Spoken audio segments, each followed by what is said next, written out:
setiap misal ada terdapat hmm, X himpunan X dan kemudian himpunan Y.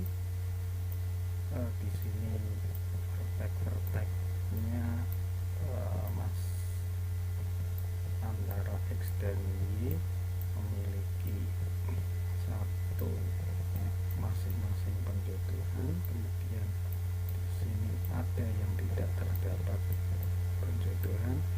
Ini tidak masalah. Tapi kalau dalam masalah penugasan optimal, semua yang ada di X harus memiliki pasangan yang ada di Y dan tepat satu, seperti ini. Karena apa? Contoh yang akan diambil adalah misal sebuah perusahaan ingin memaksimalkan tenaga pekerjanya untuk menggunakan mesin A, B, C, D dengan 4 pekerja. Nah, masing-masing pekerja otomatis harus memegang mesin kerjanya satu-satu. Walaupun misal orang si A akan memegang mesin 3, walaupun tidak begitu lihai, tetapi dia harus memakai mesin 3. Itu adalah masalah penugasan optimal. Kalau masalah penugasan personal, jika X tidak berjodoh dengan Y, itu tidak dipermasalahkan. Nah, mengenai masalah penugasan optimal, kita langsung saja menuju ke algoritma Kuhn-Munkers. Sebelumnya teorema 4.6, misalkan lambda adalah sebuah kemungkinan pelabelan titik untuk graf bipartit lengkap berbobot G. Jika subgraf persamaan G lambda mempunyai sebuah penjodohan sempurna M bintang, maka M bintang adalah sebuah penjodohan optimal untuk G. Gunakan teorema 4.6 ini untuk menggunakan algoritma Kuhn-Munkers. Langkah pertama, mulai dengan sebuah pelabelan titik sebarang pada G, tentukan subgraf persamaan G lambda dan pilih salah satu penjodohan sebarang M pada G lambda. Langkah kedua, jika X adalah titik yang dilalui M, maka M adalah penjodohan sempurna pada G. Dan dengan teorema 4.6, M adalah sebuah penjodohan maksimal untuk graf. Dalam kasus ini berhenti. Sebaliknya, jika X0 adalah titik yang tidak dilalui M dalam G lambda, tetapkan S adalah X0 dan T adalah himpunan kosong. Hampir sama dengan algoritma Hungarian, tetapi ini agak dikembangkan sedikit pada saat tidak terdapat ada kasus yang tidak terjodohkan. Langkah ketiga, jika pada G lambda N G lambda sama S tidak sama dengan T, lanjutkan langkah keempat. Sebaliknya, jika N G lambda S adalah bernilai sama dengan T, hitung defek D lambda dari lambda yang diketahui dengan rumus 4.11 dan kemudian hitung kemungkinan pelabelan titik lambda aksen berdasarkan 4.12. Ganti lambda dengan lambda aksen dengan dan G lambda dan G lambda aksen, kemudian dengan G sebagai G lambda. Rumus 4.11 dan 4.12 itu bisa kalian lihat pada halaman 147.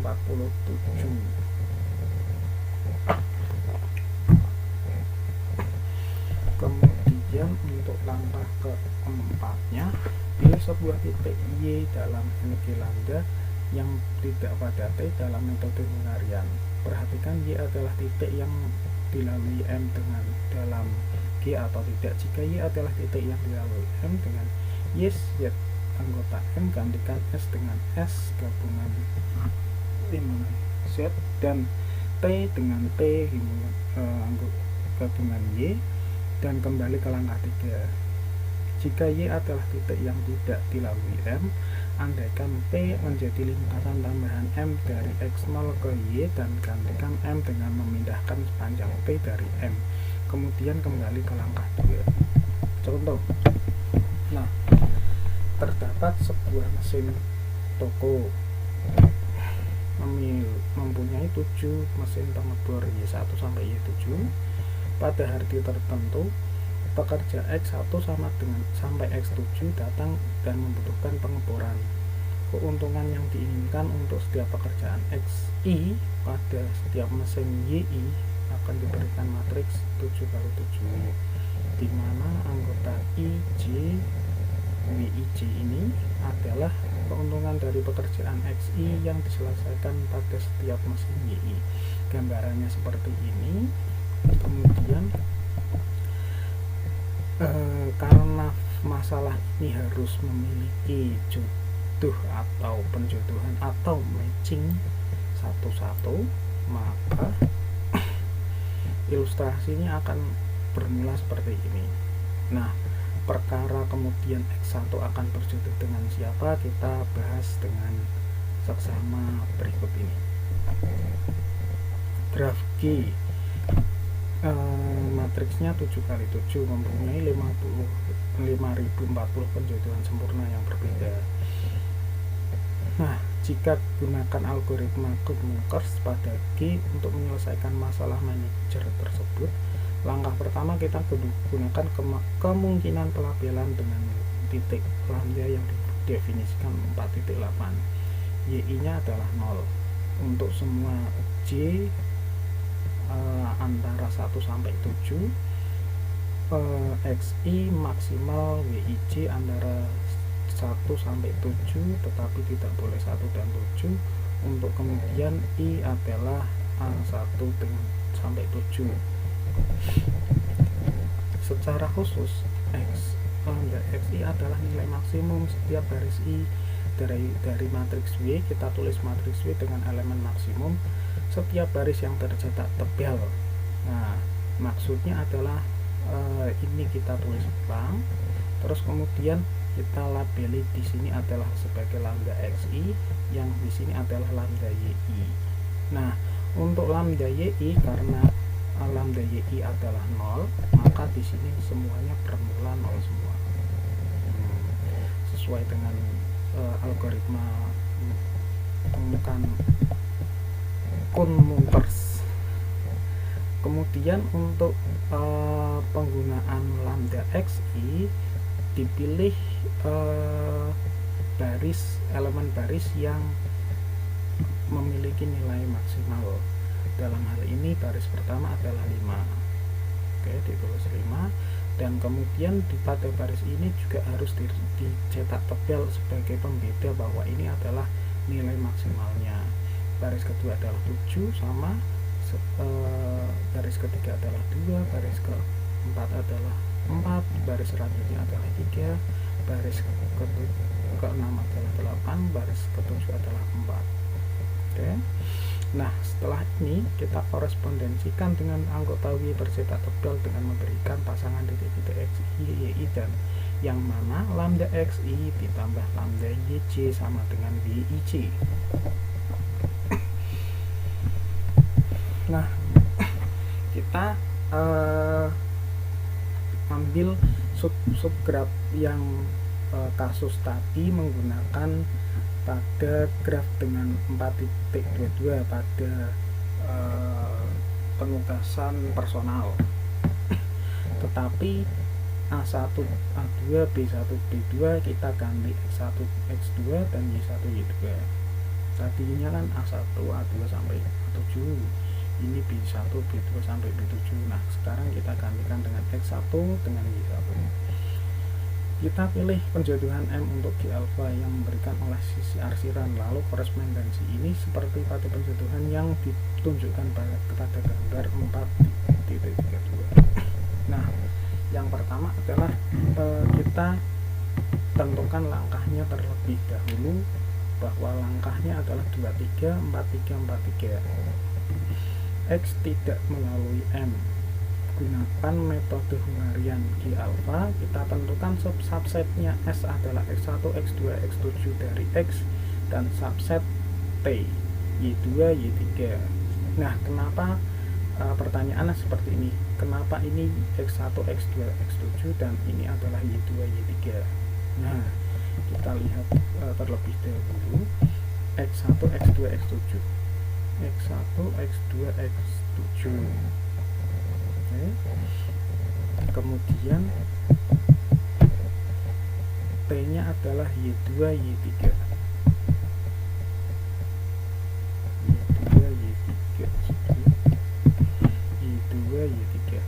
X1, X2, X7 dan kemudian Y2, Y3 adalah elemen yang simbol-simbol atau vertex yang berkaitan dengan X7. Dalam hal ini X7 tidak memiliki pasangan pada metode Hungarian, maka dipilih X7. Nah, X7 dia memiliki dua pasangan, yaitu Y2 dan Y3. Nah, sedangkan Y2 ini memiliki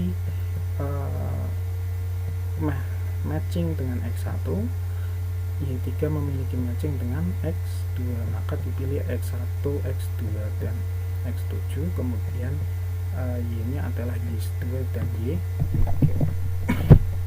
sebagai T, X-nya sebagai S. Nah,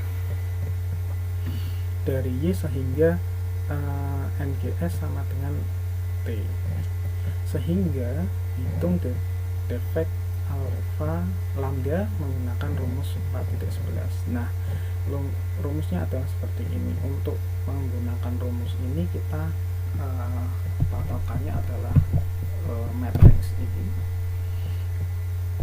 Contoh misal kita ambil yang ini, minimal berarti yang dicari adalah minimal dari nilai-nilai ini. Yang paling minimal adalah berapa? Lambda X1 ditambah lambda Y1 dikurangi YX1 Y1. Ini maksudnya adalah selnya. Lambda X1 dengan lambda Y1 dijumlahkan, lambda X1 ditambah lambda Y1 dikurangi lambda YX1 Y1. YX1 Y1, lambda X1, lambda Y1. Lambda X1 ini 5, lambda Y1 ini 0, YX1 Y1 adalah 3, berarti 5 tambah 0 dikurangi 3. 5 tambah 0 ini kurang, berarti 3. Ini dilakukan semuanya dalam artian seperti ini. 5 dikurangi 0 dikalikan dengan 5 ditambah 0 dikurangi 5, 5 ditambah 0 dikurangi 5, 5 dikurang tambah 0 dikurangi 4, sampai seterusnya, sampai dipilih yang paling minimal itu berapa. Nah, kenapa 1? Padahal ada bilang hasil yang negatif, catatannya adalah lambda selalu positif. Nah, dipilih di lambdanya adalah 1. Sekarang hitung kemudian untuk menggunakan rumus ini kita nanti yang sebagai pegangan adalah di lambdanya adalah bernilai 1 terlebih dahulu. Oke. Untuk selanjutnya tulis kembali matriks W, catat label baru lambda aksen X1 dan lambda aksen X sampai lambda aksen X7 menurun ke bawah kanan W, dan labeli X1 lambda aksen Y1, lambda aksen Y7 sepanjang bawah W. Masukkan data di W di setiap X, Y, Y di mana ini. Oke. Kemudian untuk selanjutnya, karena ini tadi ketemu minimalnya adalah 1, maka korespondensi di W yang bersesuaian akan berpengaruh satu. Maksudnya adalah seperti ini, tadinya kan seperti ini. Nah, kita perhatikan pada delta y, lambda yi, bahwa di sini 0 semua. Nanti kita akan ganti ininya adalah menjadi 1 Kenapa? Karena yang bersesuaian bahwa Y2 dan Y3 itu adalah nilai dari subset T.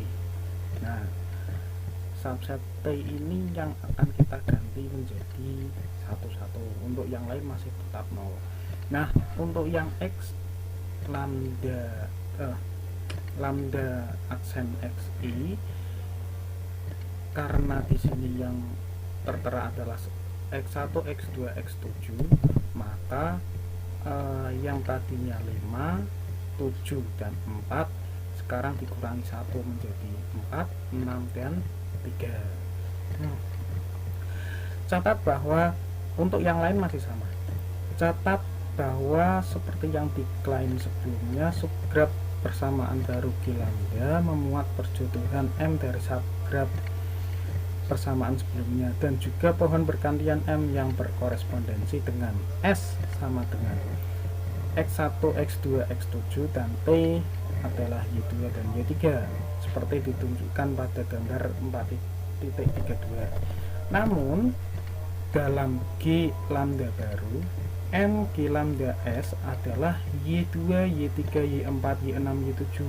Nah, muncul Y baru, Y4, Y6, Y7 sebagai akibat dari korespondensi antara S dan T yang baru ini. Bisa dilihat seperti ditunjukkan pada gambar ini, bahwa yang tadinya seperti ini kemudian muncul seperti ini. Asal muasalnya dari mana?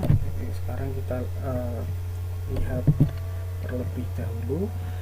Awal mulanya adalah X1, X2, X7 dan Y2 dan Y3.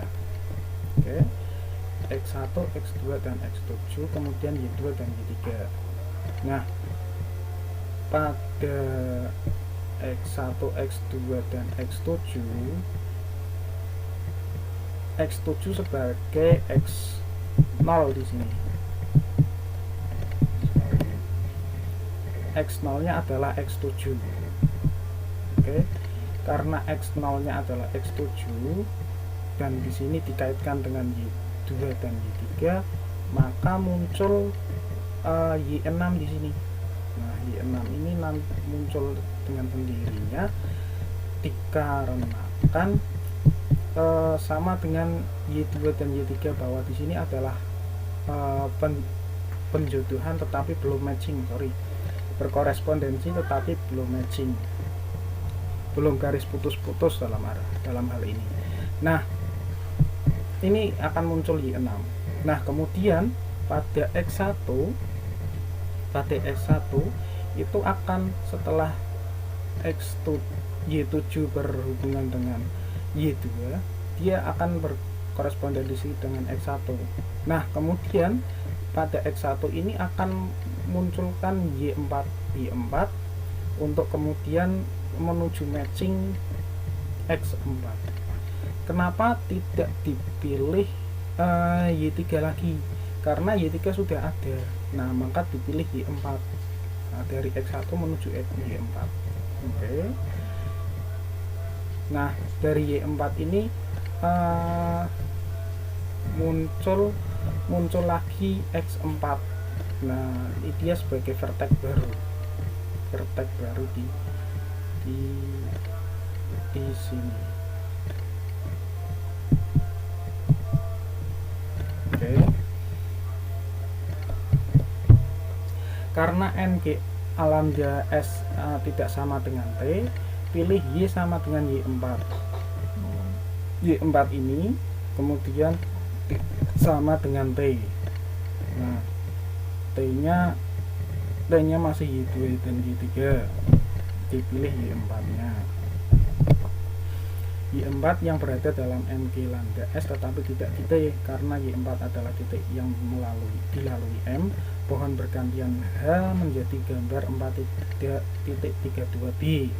Oke, seperti ini Y4 ini. Kemudian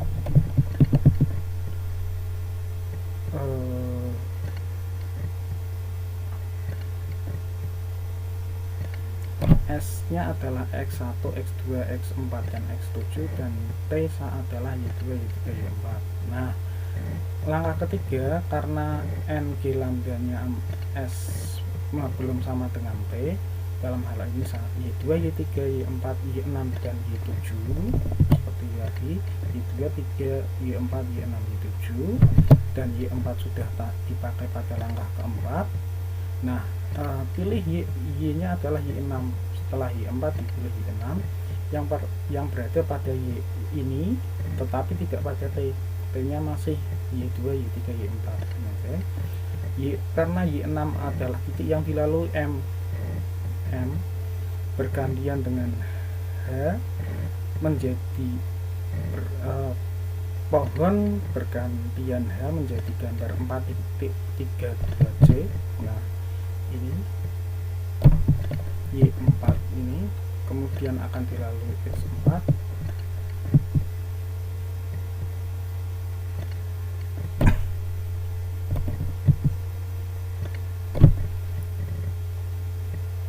S-nya menjadi X1, X2, X4, X5, X7, dan T-nya berubah menjadi Y2, Y3, Y4, Y6. Sekarang Y6 sudah terpakai. Sekarang tinggal Y7. Nah, Y6-nya nanti akan berkorespondensi dengan X5. Y6-nya ini muncul dari X7 ini muncul. Memunculkan X5 di sini yang mempunyai matching yang harus sama dengan ini, matching semua. Y6 memunculkan Y5. Nah, maka dari itu di sini keluar S-nya adalah X5. Nah, yang tadinya X5 tidak ada di sini muncul X5. Kemudian setelah itu karena tadi ini sudah dipilih Y6, sekarang pilih Y7 yang tidak ada di T. Ya, di T kan sekarang Y2 sampai Y6, Y7 sekarang dipilih lagi yang berada pada ini tetapi tidak ada pada T, karena Y7 dilalui M, pohon bergantian H seperti gambar 433PA. Y7 X4 ke Y7, kemudian dia akan menuju X6. X6 nya muncul lagi ke sini. Oke, dan T adalah ini. Nah, akhirnya NG lambdanya tidak sama dengan T, padahal kalau kemudian ini belum muncul, Y5 ini tidak muncul karena X6 ini memunculkan Y5, maka akhirnya Y5 NG lambda S nya tidak sama dengan T lagi. T nya sudah sampai Y7 tetapi muncul lagi Y5. Nah, Y5 yang berada ini tetapi tidak pada T karena Y5 adalah yang dilalui M matching pohon H. Ini menghasilkan lintasan tambahan N, yaitu pada X7, Y2, X1, Y4, Y4, X4, kemudian X4, kemudian Y7, X6, dan Y5. X6 dan Y5. Oke.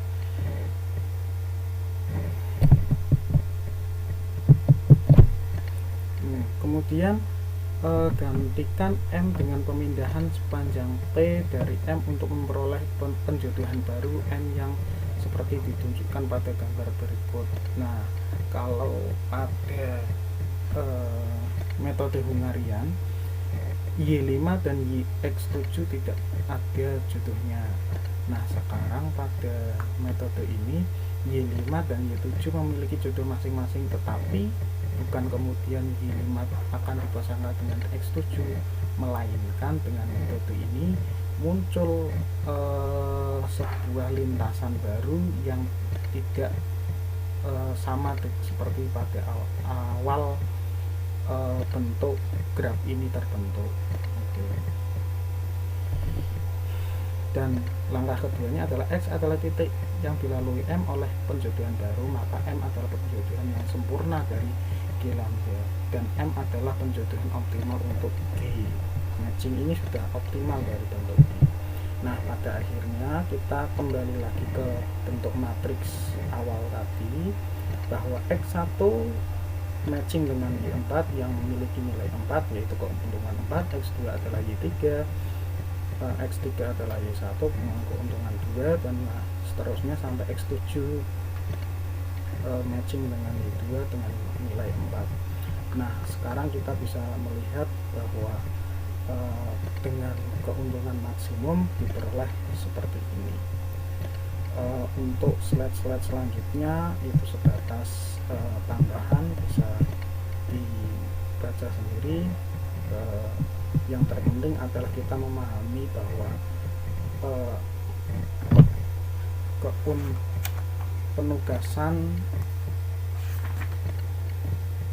optimal masalah optimal ini akan menghasilkan seperti ini, bahwa setiap pekerjaan akan memerlukan masing-masing mesin yang memiliki nilai sendiri-sendiri. Terima kasih. Sekian presentasi dari saya. Wassalamualaikum warahmatullahi wabarakatuh.